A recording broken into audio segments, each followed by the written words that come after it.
Thanks, Brad, for having me back, and thank you everybody for joining me for the evening. And I really have always felt a little bit of love for NCUPS, considering I lived in the East Bay for so long.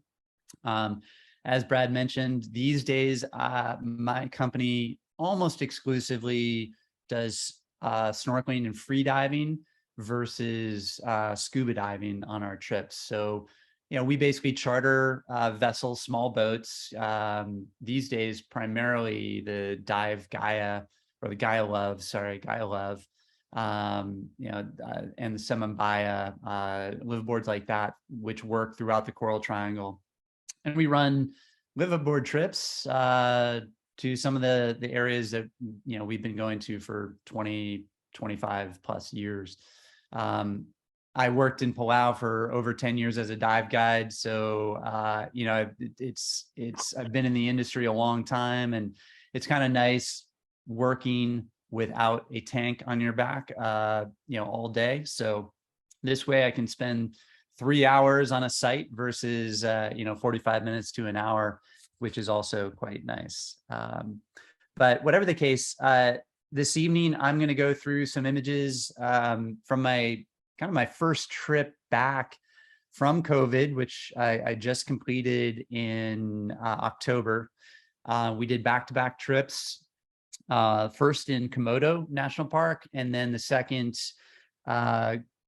sailing from Momeri, which is halfway down Flores, to Alor, and then back to Flores. So it's a great number of islands in the kind of the Alor archipelago, if you will, kind of the eastern edge of the Lesser Sunda Islands of Indonesia.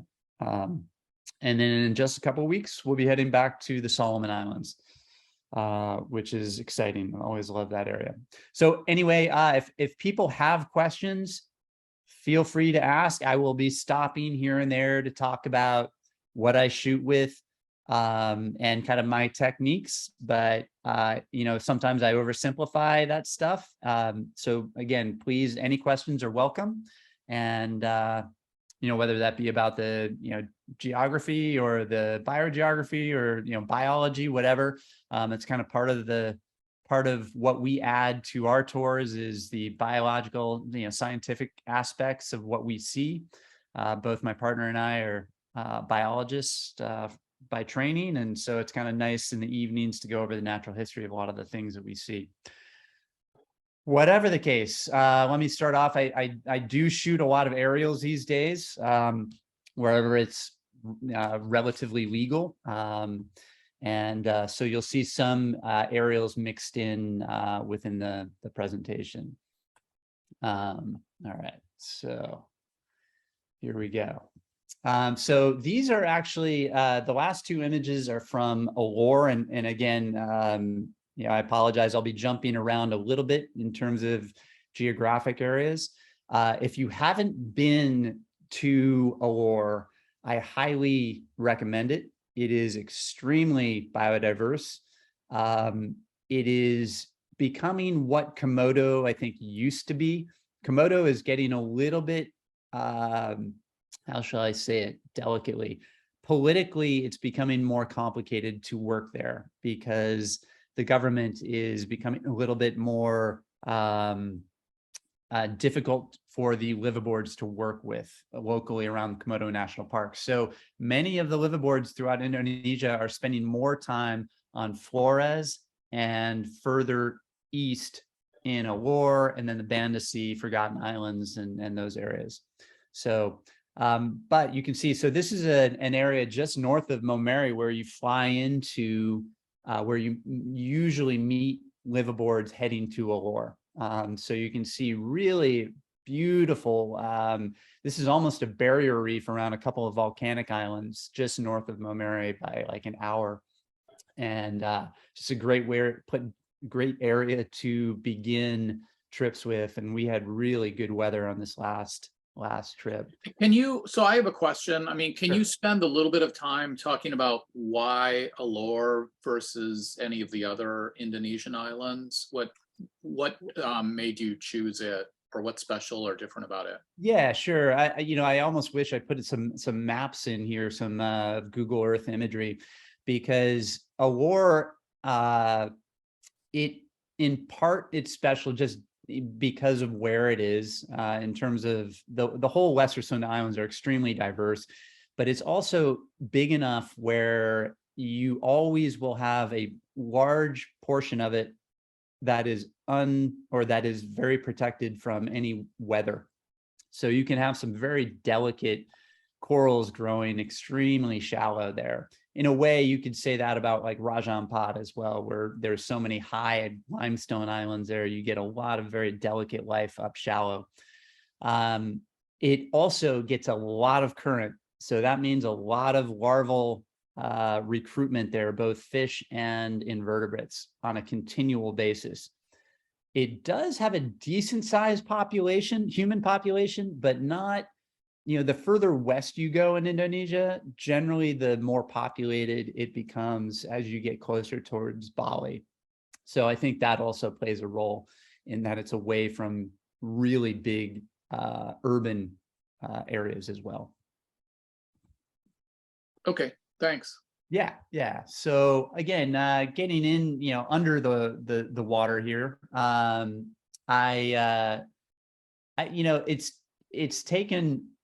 it takes a while to get used to being effective, I think, at underwater photography while you're snorkeling compared to diving. Again, you're kind of, while you're snorkeling, you're kind of stuck in one plane versus diving, where you have 3 dimensions which you can shoot in. Obviously, you can free dive. It just takes a lot more effort, and you have less time to get your settings correct. So I only really shoot with 2 lenses these days. And to be honest, I've probably shot with only 2 lenses most of my life. I shoot with a 15 millimeter fisheye lens for my wide angle, and then I shoot with a 100 millimeter lens for macro. And we'll get into it, but macro is a severe pain in the rear end while snorkeling and freediving, but it can be done once you get used to it.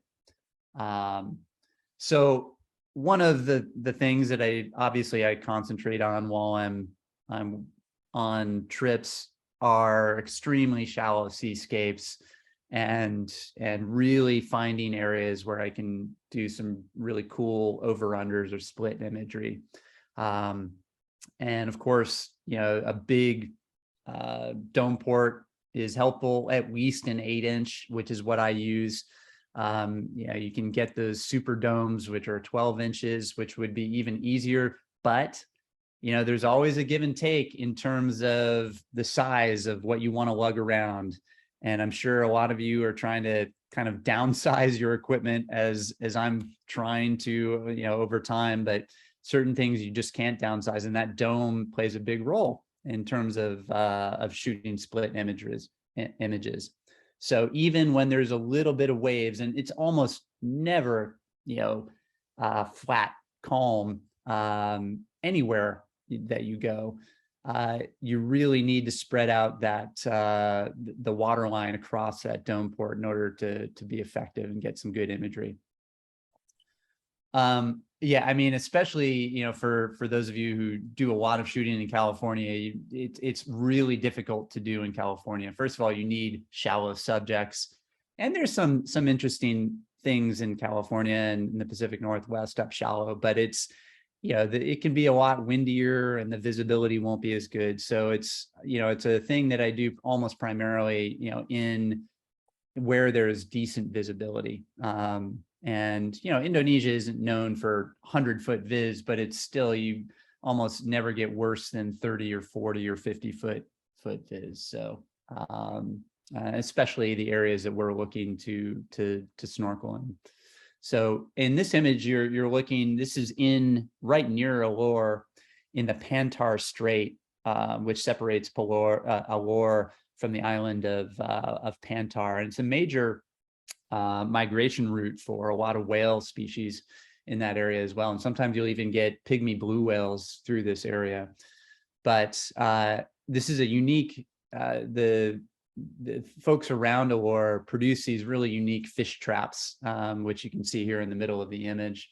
And I always wonder, like, these fish cannot be very smart, because I mean, it's just a hole going in and you can get out that same hole if you want. But of course you end up trapping a handful of very small brained fish, usually like butterfly fish and things like that. But they eat them all. I've seen the Allure spearfishermen. They do a lot of spearfishing there too. And they'll eat boxfish, small boxfish. They'll eat anemone fish. I've seen them hunt anemone fish before. So again, these places, there's plenty of fish, but they tend to eat everything. Okay, the macro side of things, and again, I shoot with a Canon 5DSR, which is an older camera right now, but it's still a monster in terms of megapixels. But and I shoot with an Aquatica housing, but all my macro is done with 100 mil when I am free diving. When I go, say, if I go to Lembe and I'm doing scuba diving, I might add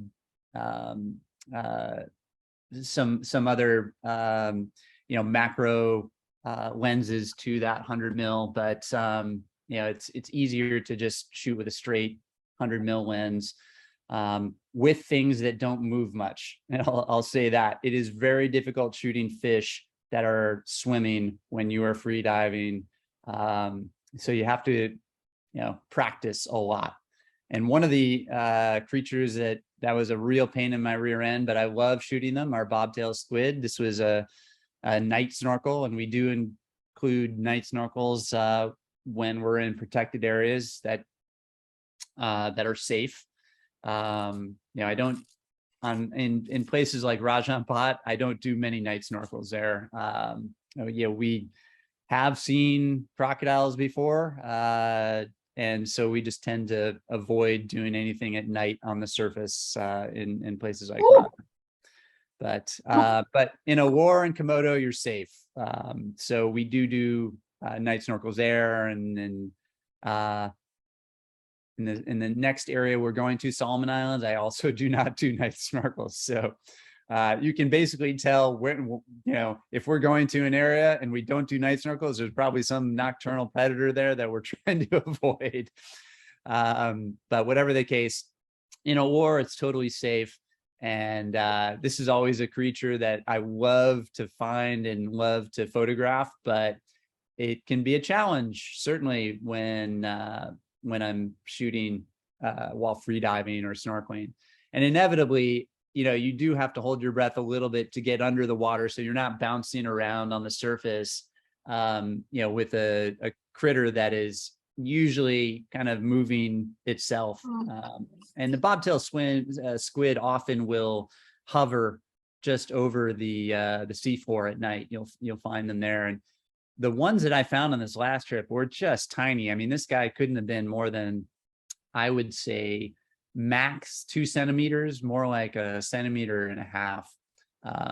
So it was definitely a challenge to get in focus. And I usually will just use manual focus, and that allows me to lock the focus, and then I just move myself in and out until I find it in focus, rather than having my lens continually trying to search, especially at night, when the light is going on and off the subject. But again, you kind of learn what works and what doesn't.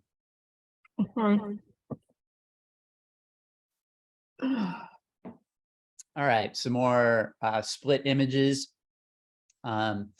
This is Allure, and so you can see this is actually the Pantar side of Pantar Strait, but we call it the Allure region.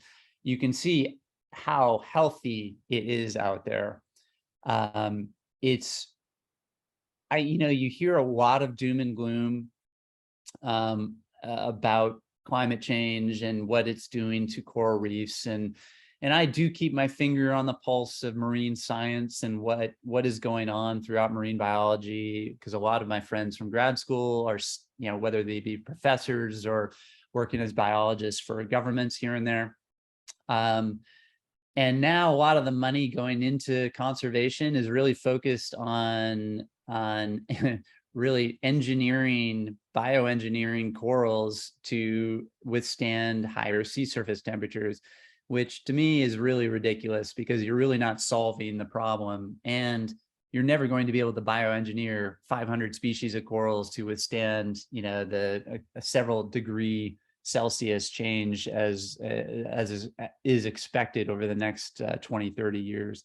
So whatever the case, you see how healthy this area is, and corals will adapt. And it's already been shown in a place like Palau that corals can adapt to higher sea surface temperatures as well as higher acidification.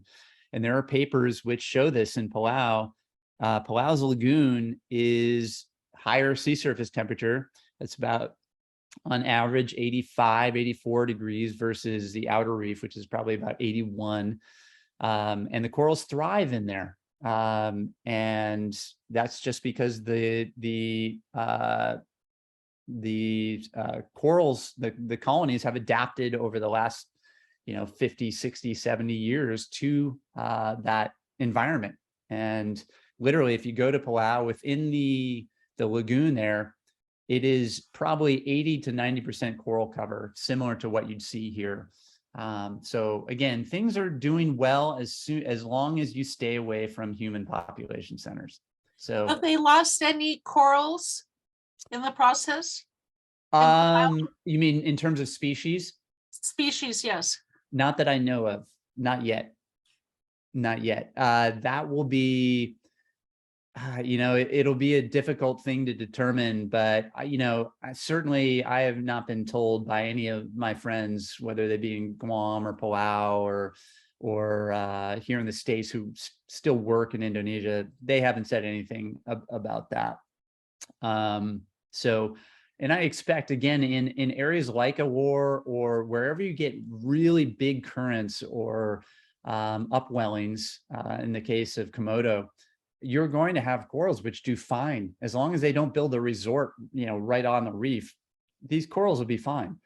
You just got to keep pollution and overfishing away from them, and they will adapt. So I just wanted to add that as an optimistic view in terms of what I have noticed over the last 20 years, and just some hope. I think, but there's just so much negative press out there about what climate change is doing, and corals have adapted before. They've been around hundreds of millions of years. They'll adapt again. It's just whether we'll be around to see it or not. Okay.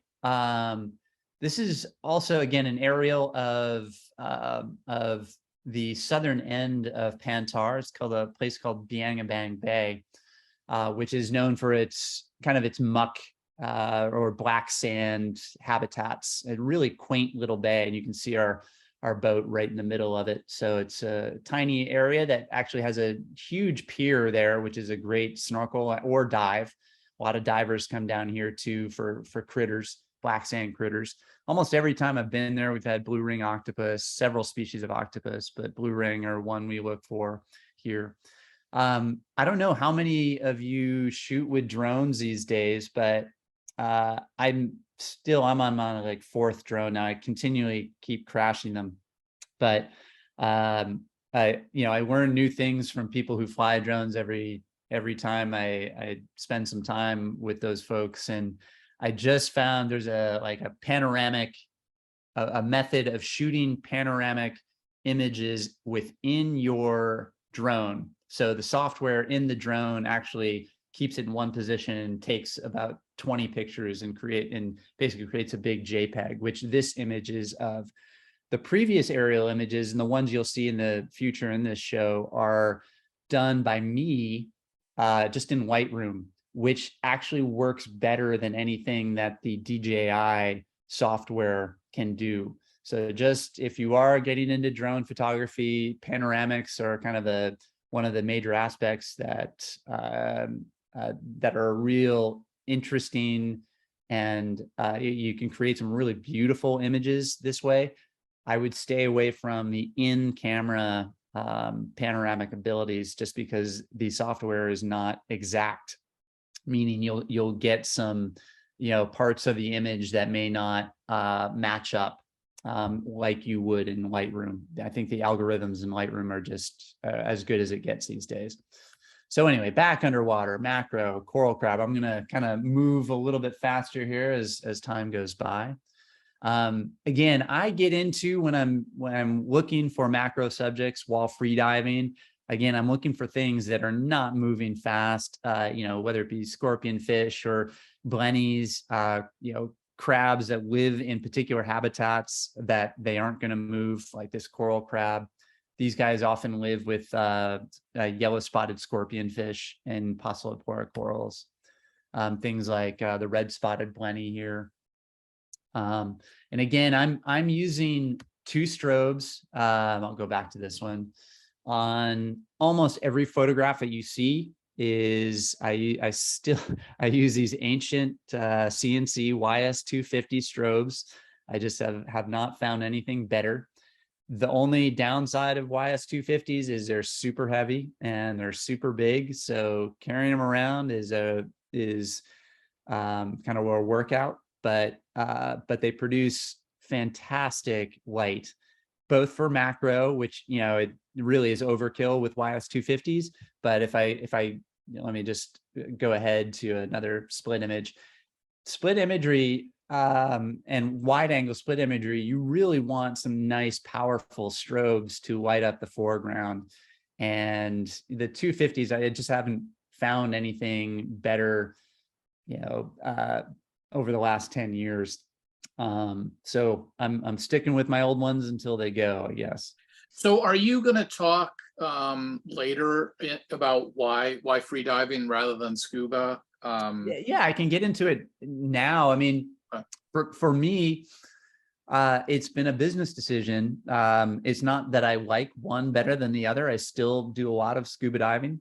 Mm-hmm. I'm still an instructor, but as I mentioned earlier, I spent 9 years as a dive guide out in Palau, and I, at that point, I was also mixing in kayak guiding, and on those kayak tours, we also did a lot of snorkeling. And I was eventually moved away from Palau and got a job with Wilderness Travel out of Berkeley, and we were designing snorkeling and kayak trips, and mixed with natural history. And I think we hit on something that is I guess it's popular in terms of, anybody can do it. You don't need a certification. And a lot of the areas that I ended up, designing my current company around, the areas up in the shallows are just as good as anything deep. I'd say the only thing that I'm missing up in the shallows are the megafauna, the bigger animals. But even then, like, we do, humpback trips in Dominican Republic. Yeah, you see mantas, of course. You see whale sharks up shallow in particular areas, but we don't get, the big reef sharks. And some of the more rare fish that are just, they live deeper. But, we found pygmy seahorses in a meter and a half of water. It's all up there. You just have to look. And many of the dive companies, you're doing your safety stop and it's kind of the end of the line. So people aren't paying attention when they're up there. But getting back to the reasons why, it was mainly economical in terms of I can make a living getting small groups of people who, whether they be kind of retired from diving or they just never got certified for one reason or another, maybe their ears. And so, but yet they still love the ocean. They still want to get out to the best reefs in the world where it's extremely diverse and extremely healthy. And so we found a niche there. And while where diving wise, I'd be competing with every dive shop, every dive club, that sort of thing. And it's difficult to make a living that way. So this is kind of a specialty thing where you can access a niche. Is that right? Yeah, I guess you could put it that way. Okay. But I would say it's a niche, but it's certainly not, anything. I mean, anybody can do it is the beauty of it. Right. As long as you know how to swim, you can do this. Now, And these are not like hardcore free divers or anything, are they? I mean, like usually spear not. fishermen are kind of famous for that, going down for like a couple minutes at a time. And Yeah, no, I mean, if you want to free dive, believe me, there's these reefs, they go from shallow to, you're almost always along the crest of the reef where it goes yeah, from shallow to deep. So you can free dive. And in fact, most of my macro stuff is done by free diving, but at least a little bit, but you don't have to. And I would say 50% of our guests don't ever free dive, they okay, just stay, but 50% do at least, 5-10 feet, if not to 50 feet, and okay. so again, it's something for everybody. And even those who have been diving are really amazed about some of the health of, I mean, look at this image right here. This is in Komodo. I Mhm. mean, these are fantastic seascapes. And Yeah. you just rarely see that from when you're diving, because you don't spend much time up there with a tank on.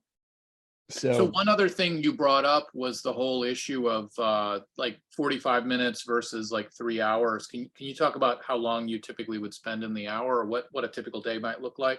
yeah, so on our trips, a typical day would be, after breakfast, and we charter very nice liveaboards, again, as nice liveaboards as we can these days. And I'm sure all of you know that liveaboards these days have come a long way over the last 20 years compared to what they used to. Great food, they're almost luxurious compared to kind of the gruel we got back around the late 90s. But whatever the case, we start our first snorkel usually around 8:15 in the morning after a nice leisurely breakfast.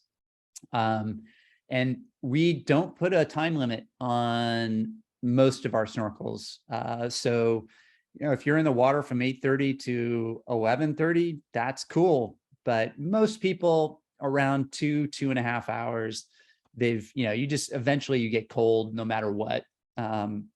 If you're wearing a 3 mil suit, even in 82-degree water, it's still cooler than your body temperature. So that's usually you either get thirsty, hungry, or a little bit cold. The dinghies, the boats dinghies are always nearby. If you do want to drink or, fix your camera or whatever, they can pick you up really easily. And that's the beauty. I mean, you could really go in and come back out if you needed to fix something or change a SD card or something like that, or change batteries. But so usually between around 2.5 hours, I would say, in the morning, Mhm. do a nice leisurely lunch. And then at 2 o'clock in the afternoon, we're back in for another 2.5, 3 hours. In the evening, we would do a natural history talk, usually for about 45 minutes to an hour. We only hired myself, another biologist, and we've got 2 other biologists who are on staff. So, we kind of provide the evening entertainment, whether you're into photography or just the phylogenetic diversity of anemone fish. We'll talk about it. Depends on what people are into or what we've seen that day. And then, we kind of go over our, using satellite imagery and aerial imagery, where we've been, where we're going to go, and that sort of thing. So you're Okay. getting a lot of water time, over 5 hours easily of water time per day or more if you want it. Wow. So, Ethan, is the coral on the right side oh, sorry. dead? No. So this is everything you see in here is alive. It looks sort of bleached out. Yeah, it may be just because of the amount of light that's on it, but this is everything you see in this image is alive, except for maybe a little bit below that sarcophyton soft coral, right in here at the bottom of the image. And that's because the soft coral is going to be kind of wafting over it. and it probably still has a layer of coralline algae on it. And coralline algae is what you want. You do not want filamentous algae. Filamentous algae, bad, because coral larvae can't land on it. Coralline algae, which is usually that pink purple, if you see pink and purple rock, that is coralline algae. And that actually induces coral settlement. So we usually like to see anything that's, you know, purple or pink on the bottom. Can you usually snorkel at any tide condition? Sorry, can you repeat that? You need to snorkel at slack tide, or can you do it when the tide's Oh, going yeah, out? good question. It depends on the site, but almost, I would say 95% of our sites, you can do at any time. Some are, you know, say a current, you know, some are drifts, some are more like coral gardens where you can spread out and kind of go anywhere. The drifts, you know, almost always have eddies.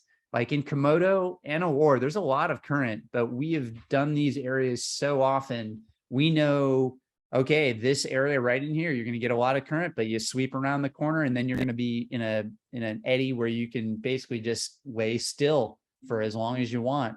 And then, you know, you pick up the current, the next corner you come to. So, you know, we check the currents with our own eyes before each snorkel. And, you know, we have a bunch of guides from the boat as well as our company, you know, myself or our company's guides in the water. So, so it depends on the site, but almost all of them we know, though we do some exploring, but you always want some current because that really means more fish.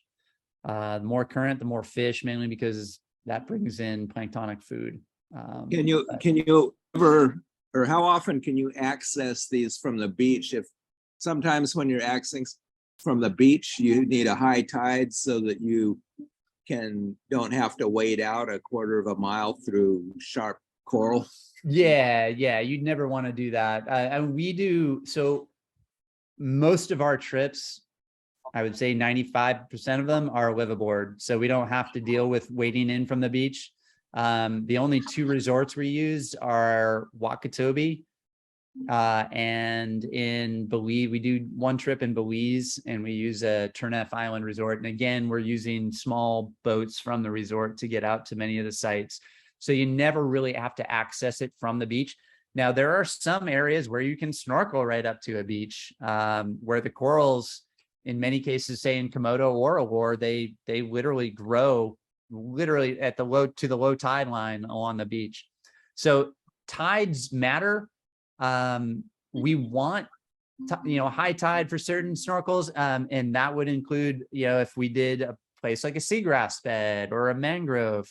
Obviously you want a high tide in places like that, but if we're just doing say a reef area, high or low doesn't really matter. But Well, if I'm going to fly for 19 hours, I want to spend 2 or 3 months, and I want to be able to and I can't afford a liveaboard for 2 months. So if you could mention some beaches that you can get to by public transportation and snorkel off of, that would be great. Yeah, I mean, I don't have a lot, to be honest. I mean, I'm trying to think of something easy, like in Bali. Bali's got some okay snorkeling, but it's just again, the population, the amount of runoff in Bali, you usually have to get a couple meters below before the real life begins. I guess Wakatobi, but Wakatobi is not a cheap place either. You can't spend months there either. But let me think about that and hit me up at the end, because I can probably come up with a few places. But again, so many of our trips are boat based. I don't have a lot of suggestions. Let me keep going here so that I don't run out of run out of time here. This was a really interesting aspect in Biangabang Bay. I was talking about this bay right in here just a moment ago, and this was a behavior I really hadn't seen before that kind of made me laugh. And again, this is just a meter below the surface of the water.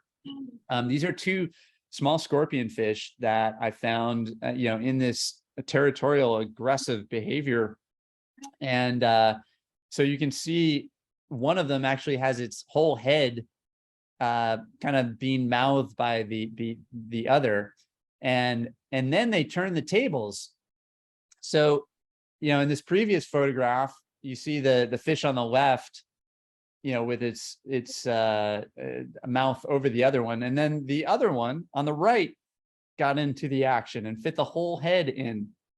So this was something I had never seen. I'd seen them lock lips before, but never put the whole head of another fish in their mouth. And again, it was total territorial aggressiveness, because this went on for, I would say, 10 minutes.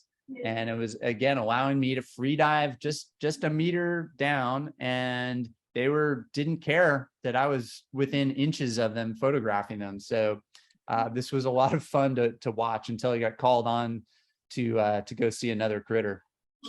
But Could that have been a mating ritual? I've never seen or heard about a mating ritual that involves head swallowing. But I doubt it. I'm really 99% sure this was territorial aggression. They did not look like they were about to spawn. And I've seen lots of spawning, even with scorpion fish, and I've never seen this. But yeah, it's hard to put your place in a fish's mind. So possible. Okay, for those of you who've been to Komodo National Park, you may have. Oh, sorry. This is not Komodo. This is a lure again. This is a volcano, an active volcano, active stratovolcano called Iliap on the island of Solar. But beautiful, again, muck site plus reef here. So lots of macro stuff around here. But nearby you get some really nice reefs as well. Again, you get frogfish throughout the Lesser Sunda Islands. This is a warty frogfish that allowed some nice time with it. I always love frogfish. Of course, most people do. And getting back to this, so on part of our company's philosophy is, when we're out on these trips is, coral reefs are fantastic and they are beautiful. But if you are going to do coral reefs 10 days in a row, it gets old after a while. It's like something we can't control. We just kind of get bored of something, even if it is the best thing in the world or the healthiest or most colorful. The more you see it, the less interesting it becomes.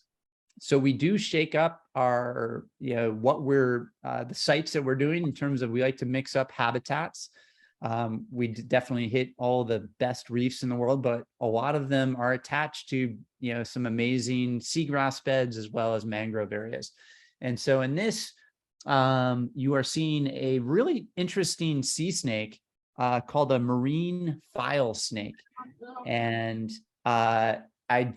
I won't say I discovered these, but I started seeing these about maybe 8 years ago. Once I started exploring some of the seagrass and mangrove areas in Komodo National Park. And since then, I've seen these guys throughout the Lesser Sunda Islands, again, only in seagrass beds. But next time you guys are in Indonesia, don't ignore the seagrass beds if you see, or if you want to see some really kind of bizarre critters. You get a lot of cool stuff up in there, including ghost pipefish. We actually stopped pointing out ghost pipefish because there were so many in the seagrass beds. But these marine file snakes were really rare, and they're kind of a throwback in terms of compared to some of the banded sea snakes, which you see images of all the time. These do not have a tail that has a paddle at the end. these kind of have a ventral fin, not a fin, but a projection of skin that comes down that helps them swim rather than that flattened tail. And when they come up to breathe, they will descend tail first. So that's what this is doing. It's kind of descending tail first and then turning around to go head first there. But really kind of a cool snake that is non-venomous. You can get up close and in person with it without any worry. Okay, I'm going to move pretty quickly here till I find something really interesting that I want to discuss. Anemone fish, all of you have seen a million pictures of anemone fish. I think, Brad, we were talking or laughing the last time I was over at your house about not giving any awards to people with anemone fish pictures because we see so many of them. But they're inevitably a great picture to show people who don't spend a lot of time on coral reefs. This is Premnus biaculeatus, which is the spine cheek anemone fish. And for those of you who don't know, my graduate degree is was based on thesis on imprinting of anemone fish with compounds that are produced by their anemones. So all these anemone fish are attracted to particular anemones due to the smell, the olfactory smell that comes off them. All corals, all anemones produce compounds that are unique to those species. So that's how fish generally find particular habitats to live in. Okay, more of Komodo. Komodo, again, these are just taken a couple weeks ago. So you can see the health of these areas doing really, really well. This is now Komodo actually just stopped allowing drones, but there are a number of sites outside of the park where you can fly drones, which is great. And again, I just wanted to say I'm very careful not to fly drones around other people. I don't like bothering people, but I do believe they produce some incredibly interesting imagery. And these days you can really, over time, we find sites this way because my current drone can fly easily 4 kilometers, 5 kilometers and make it back to where I am. So I can fly this over islands to, say, a reef on the other side of the island to see how healthy it is. And generally by the color of what I'm seeing underwater, I can determine if it's rubble, if it's living coral, if it's seagrass, that sort of thing. So I do use it for more than just pretty pictures. Some Porobrant. Do you ever find anything like a whale shark or something like that pop up or something? You want to go investigate? I have seen, I mean, at whale shark sites, I've flown them, you know, where I know they're going to be, but I have definitely found, oh, you know, there's mantas. And in fact, in this bay right here, sometimes we get mantas, and lo and behold, I was actually just picking images out for this presentation, and I found a manta in one of my aerials that I hadn't seen when I was looking through my little phone. So they're there. You just kind of have to look. But yeah, like whales, things like that, I've definitely, you know, found this way.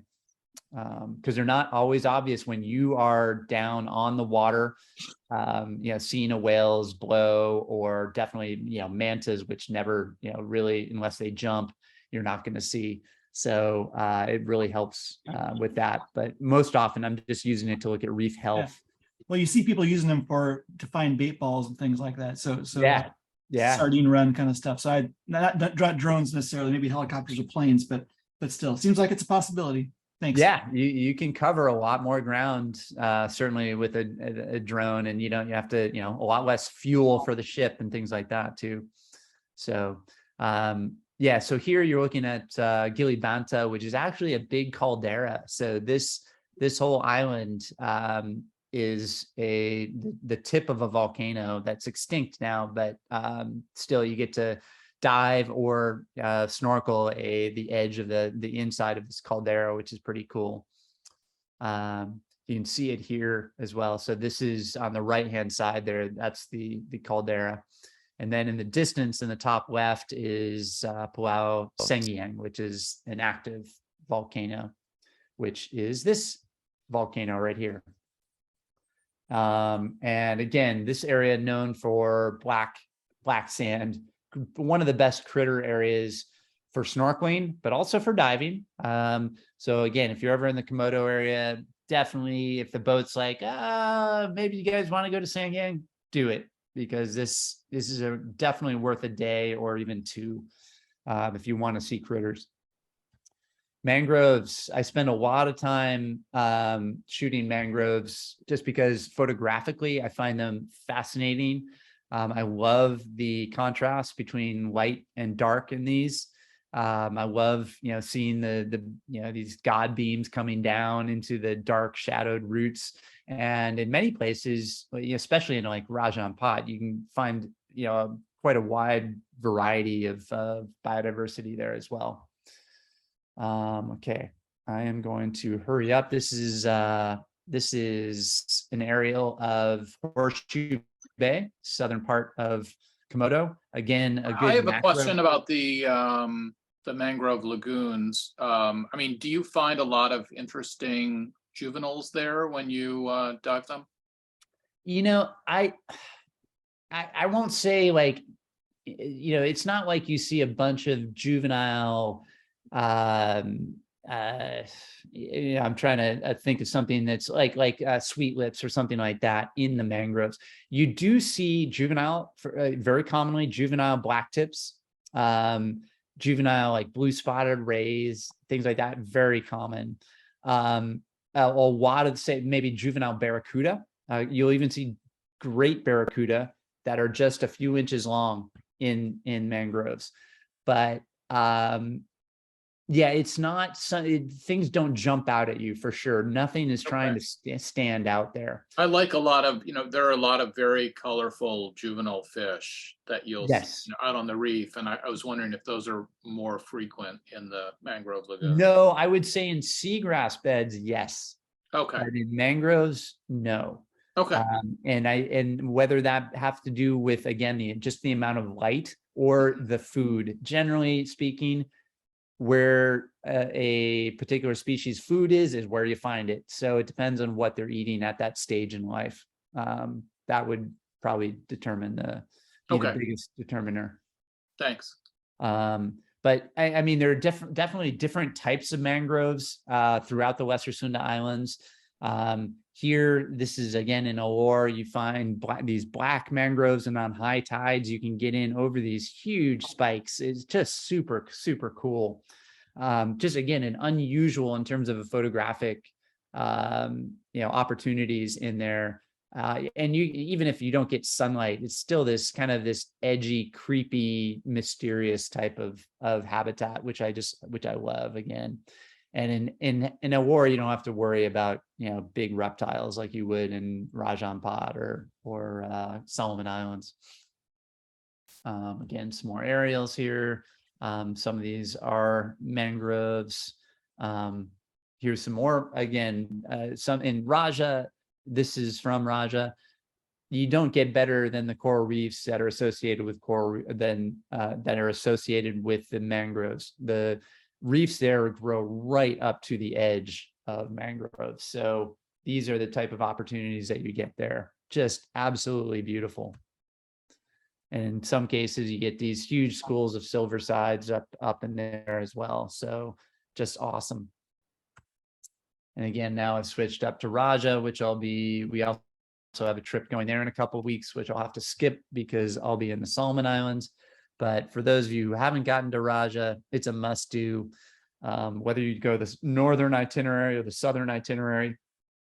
So this is a classic tassel woebegong. Definitely see them every trip. If you don't, it's a rarity.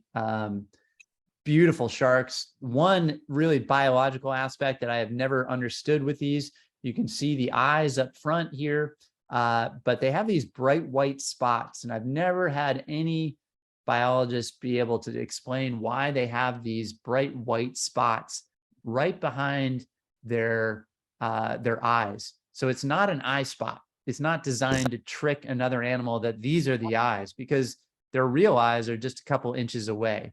So it must be some sort of, my view is that it either reflects UV light and may attract a particular type of prey, or other woebegong can see these white spots easier than they can see the whole animal and know right away that this territory is taken, or if sometimes you do see multiple woebegong together, so maybe it's, oh, this is a safe habitat for me to settle down in and rest or feed. So I don't believe it has anything to do with male or female, because I've seen them on both. So whatever the case, if anybody ever learns that, certainly let me know. Have you ever Macro. taken photos of them in ultraviolet? That's a great question, and I haven't. I do have filters for shooting the fluorescence in corals and fish, but I don't often use them. I found maybe one out of every couple trips I might use it, because once the filter is on my lens, I can't take it off while underwater. So I'm kind of, that's what I'm shooting during the, that snorkel. And macro wise, you can shoot during the day. It seems to be more effective at night. More of the fluorescence is easily seen at night. And you can use blue light, and that's usually rather than UV. But I do shoot with that, but I've never seen that on a woebegong, and that's a great question. Now, woebegong do fluoresce. I have seen imagery of the whole organism fluorescing green. I think on National Geographic site or something like that, I've seen a whole woebegong glow. But not every individual will fluoresce, and so we don't know if they can. Well, we do know that they can kind of turn it on and turn it off. And the fish use it for communication, and that's pretty well documented now scientifically. Just as I was kind of talking about using kind of a territorial display, some fish can see it, some fish can't. And so if you've evolved fluorescence or use fluorescent proteins within your tissues, then your species is very likely to be able to see it. Yeah. So okay, I'm only gonna go for a couple more minutes here, just because I'm taking a lot of time. I don't know where the time has gone, but just some more macro here. Images that were taken recently. Again, wall free diving, scorpionfish, dorsal fin. Obviously, this isn't macro. Some nice green turtles. Just so you all know, I use Lightroom for all my post processing. Lightroom Classic, and for processing images, obviously we all try to do as much as we can in camera. I don't generally spend more than about 30 seconds or a minute processing any one image, because I make part of my living through stock imagery, and I'm just going through images quick, trying to get them to a sellable point, and then off they go. But you'll get to a point with Lightroom where 30 seconds on an image is all you need. All the settings that you really need to work with. So okay, some more aerials of now we're back in Palau. Again, these are the type of seascapes up in the shallows of Palau. Here are a couple of the of spawning false clownfish, Amphiprion ocellaris. And these are actually laying eggs right here. So you've got the female, which is actually putting eggs down, and then the male to her left, our right, and he will sweep right behind her to fertilize those. It's always fun watching spawning, so I try to photograph that when I can. This is the kind of stuff that I worked on in grad school, and these eggs will be influenced or be imprinted by chemicals that the anemone actually secretes. So these larvae, once they turn into juveniles and are ready to recruit to a coral reef, will be attracted to the same species of anemone, which is a magnificent anemone. And I believe that is the way many reef creatures find their particular microhabitat that they are found on. You remember, whether it be a kelp forest or a coral reef, most species are found in a very specific habitat. And so you wonder how they know where to go, how they find it, especially when they're not taught by their parents. So, we believe most of it's done chemically and, imprinted, just like salmon are imprinted at an early stage of their life. Okay, and I'll just do a couple more images here. This is an aerial of one of the snorkel sites that we do, obviously at low tide. So you can see the health of this snorkel site. This was shot fairly recently, and you see 80 to 90% coral coverage and all of it alive.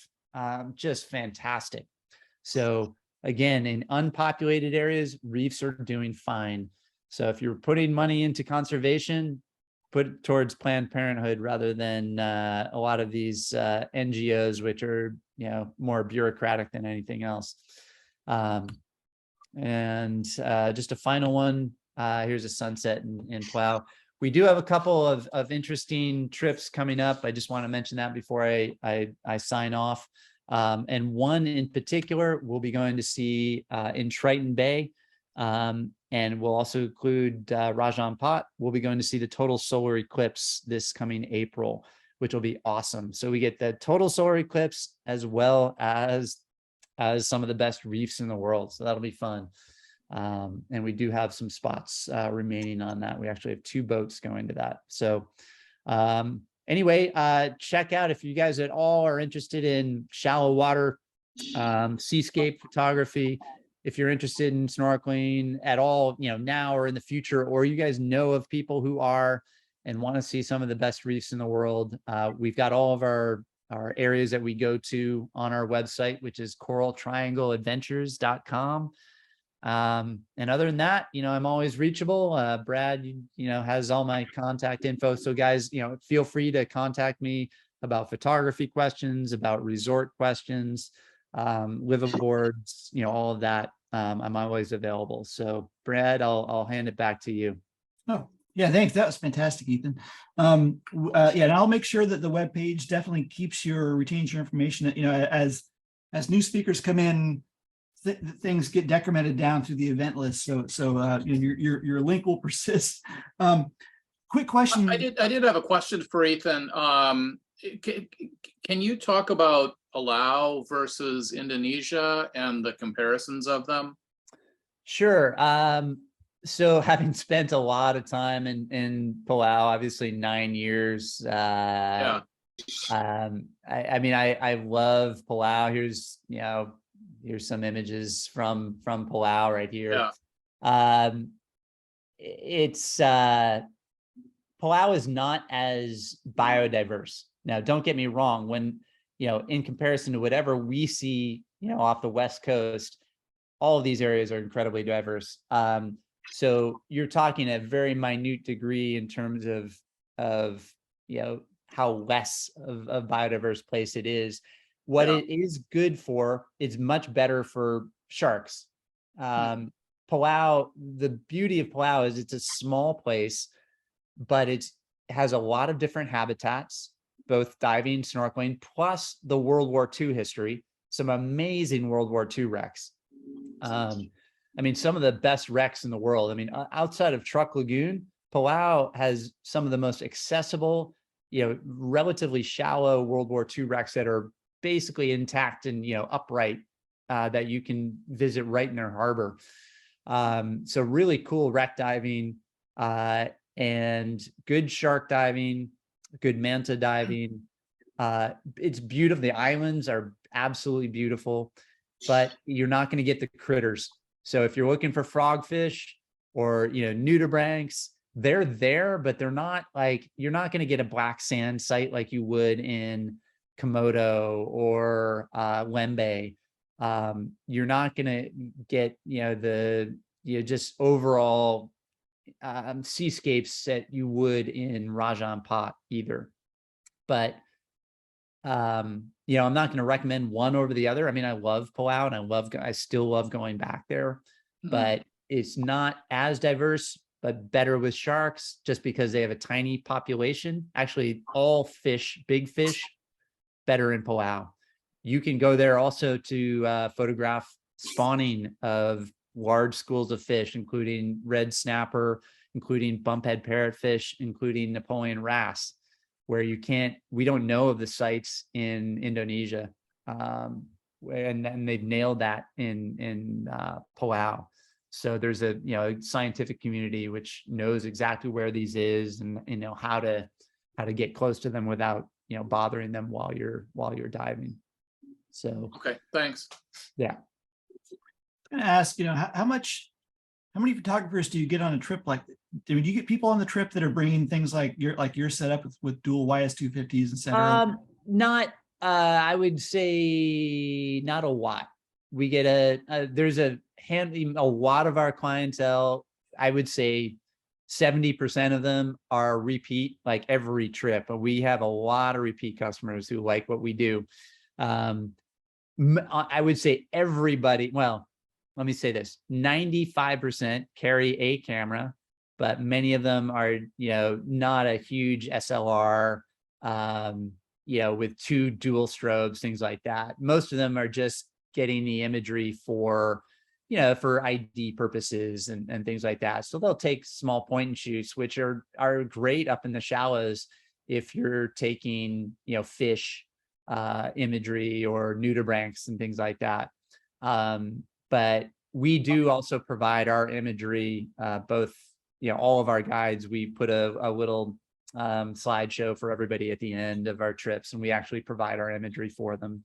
But we do have some people who are really good photographers and have great setups who do come out, but it's not as common as you'd see maybe in a scuba diving trip. Right.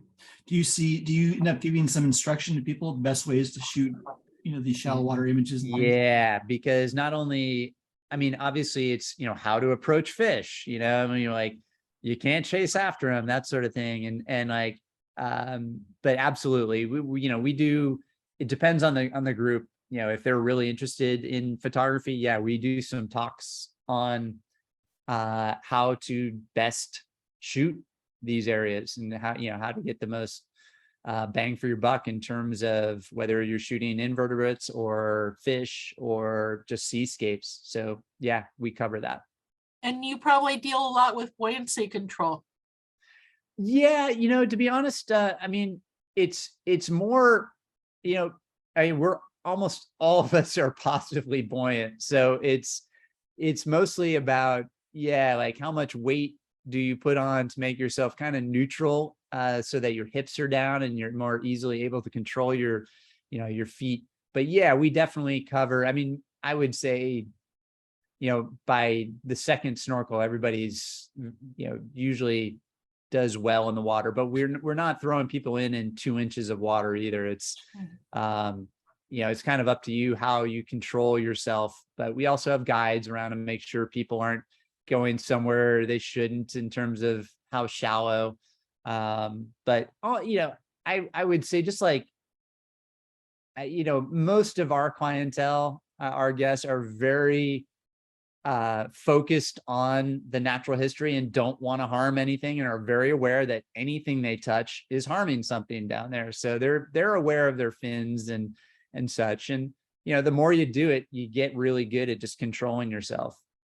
So you can get super close within inches of corals and stuff when there's no current, and which helps photographically.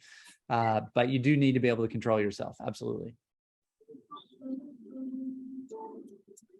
Okay. Does anybody else have any other questions? Or this is great. I really appreciate the aerial photography too. It's cool. Yeah. Our most recent presentation was strictly on drone photography. So it's been a recent topic for us, and it's interesting to incorporate them into the to a presentation or a video, for example. So yeah, it's I'll stop my share here, but I will just add that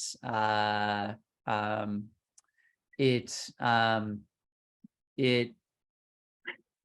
allows guests to really see things from a bird's eye view.